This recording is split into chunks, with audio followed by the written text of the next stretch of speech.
Hi, I'm Dave Braden, and I'm one of the nominees for the Liberal Party at the nomination meeting on January 22nd, hoping to be the successful candidate to run the next federal election.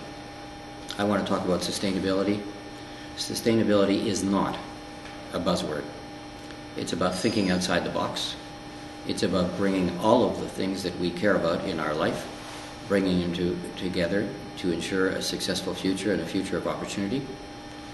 It's about realizing that we need both a buoyant economy and a healthy environment.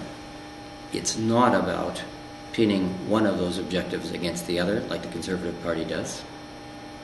In my life, I've tried to bring together or merge the concept of private business with environmental solutions at the same time to prove that they're affordable and desirable and with the benefits that they come with. I tried to start an electric manufacturing business that was going to build solely electric cars in Ontario, which would have reduced oil dependence by a minimum of 60%. I think that sustainability is really about providing the benefits we enjoy without restricting the opportunities that our children are going to be able to share. I would ask you to let my experience and dedication work for you.